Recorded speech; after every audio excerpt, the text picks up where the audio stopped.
if you have a 2020, whatever year it is, six, but it'll be in 27 national champion, who do you see it being that's set up for the best success this year? Is it Notre Dame because they're pissed off because they got left out of the playoff? I just go back to, like, the experience factor, and, like, I think they have CJ Carr coming back, who was a really good quarterback all season long. Obviously, they lose 2 of their running backs, but Really good quarterback. yes, yeah, really good quarterback. They lose 2 of their running backs to the draft, 2 of the best running backs in the country, in my personal opinion. But I'm just a big fan of Marcus Freeman. He's a coach who I feel like has a plan. I feel like he's a leader of men. I feel like he always has Notre Dame ready to play, and play at a high level. And then I look at their schedule. It's not, they have A&M, they have Miami on there, they have A&M on there, I I believe. think we're done. We're done with them, Uh, I think. they got at BYU, and BYU has been good with Kalani Sitake out there. He's been having BYU playing at a high level the last 2 years, but I give them a win in there.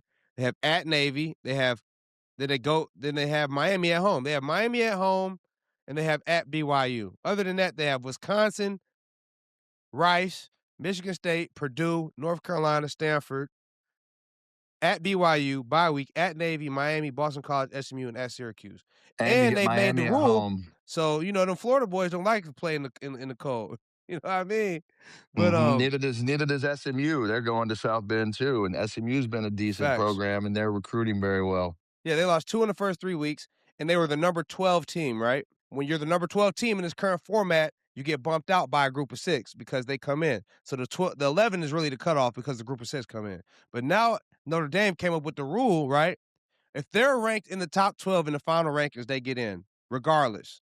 G6, nothing. It don't matter. If this year's college football rules applied to the selection committee, whatever, in December, they would have been in the playoff.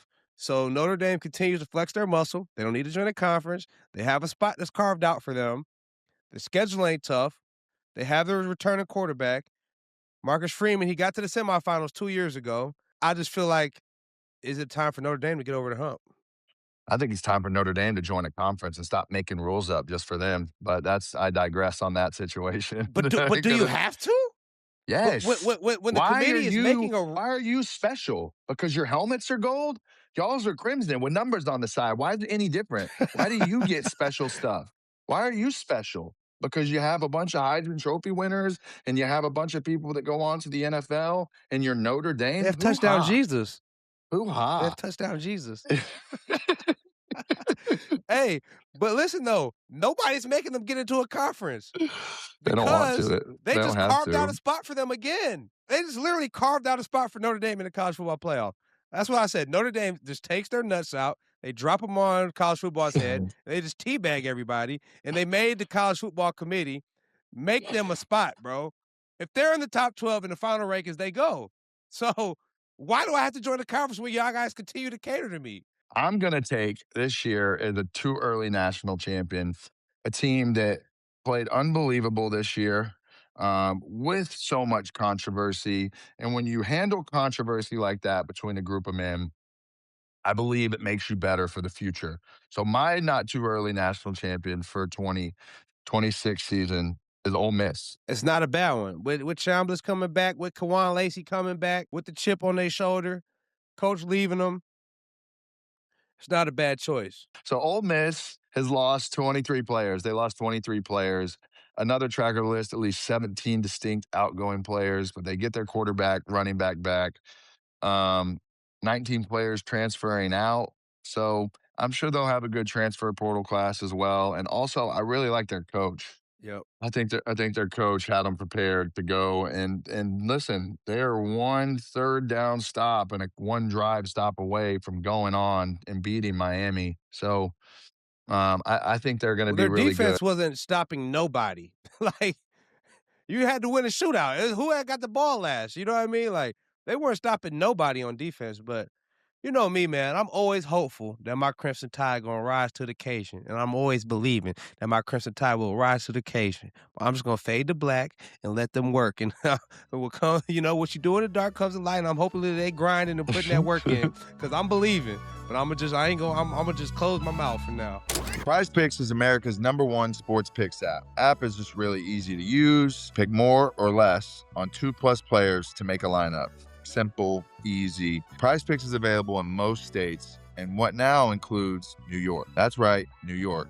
Prize Picks is back. Football may be over, basketball season is heating up, and tourney time is right around the corner. So just use code Johnny and get $50 in lineups when you play your first $5. That's Prize Picks. Use code Johnny. Prize Picks. It's good to be right. I want to get into early prediction Heisman winner for this year, and this is so hard to do. Ooh, I'm going by the guy they call Baby Jesus. I'm going by the man they call Baby Jesus, Malachi Tony. Man, he a dog, bro. Like this kid, he had over 1,000 receiving yards as a true freshman, and he was supposed to be a senior in high school. So while y'all begging for years, extra years, if you really him, you go early. He was supposed to be a senior That in high school, went and received 4,000, got his team to the national championship. What I do love about this kid even more is he'll insert and go block a linebacker or a safety on the duo run. You know what I mean? So this kid is the jack of all trades. He throws the football, he can catch it, get it to him on a sweep, he can run it, runs up inside, he blocks. And I think he's up for a big sophomore season, man. And I'm going with Baby Jesus in down there for the Miami Hurricanes, man, because I'm a big fan of the kid. I just hope somebody can get him the ball the way that he needs to. But the thing that you watched in the national Yeah. championship They game what they got was, Mensa, they got Mensa from Duke, right? and you hope that's the answer, right? That You was the hope, whole yeah. that yeah, that was a whole situation in itself, the Mensa thing, but uh yeah, I think they got him You from look in Duke. the national championship game, they throw him a 1-yard pass. He gone. So that's the thing, that even if they Yeah. can't get the pass game going, you can get out of position defensively and you can throw him a 1-yard pass and you got to tackle him. So that's a great person. I have two people. One, I want to see Marcel Reed get there, and I'm going to start my Heisman campaign for him early because I believe he has the Okay. talent to do it. He's progressing as a passer Yep. good enough, and we'll have enough weapons around him at Texas A&M for him to go out and do the things he needs to do offensively. He just has to continue to play a little bit more calm and under control and be able to make those throws like he missed against Miami that are keeping him up at night through this Mhm. offseason. The second person, and this is kind of like you talking about Auburn, but it breaks my heart to have to say it, but it's going to be really hard to knock this guy off the top spot unless they lose early games like they did last year. But Arch Manning has a very, very good chance to win the Heisman Trophy this year. And I think it makes a great story to right the wrongs of what his uncle couldn't do, right? He's going into a year where he's playing at a high level to end the year, and he's starting to get it figured out. Texas is an interesting story, as much as it pains me to say, through college football this year. So I think those two guys from the SEC, as well as Yep. Chambliss, are going to put up a really good fight this year. Of course, all quarterbacks, man. I always try to go non-quarterback because obviously they always give You it to are the one? quarterback, but yeah. I always try to, show love to the non-quarterbacks, but yeah, those are all legit. Even as well as CJ Carr, Notre Dame, as well as Julian Sand again. He's coming back with Jeremiah Smith. So when you talk quarterbacks, man, those guys will all have a shot at it again.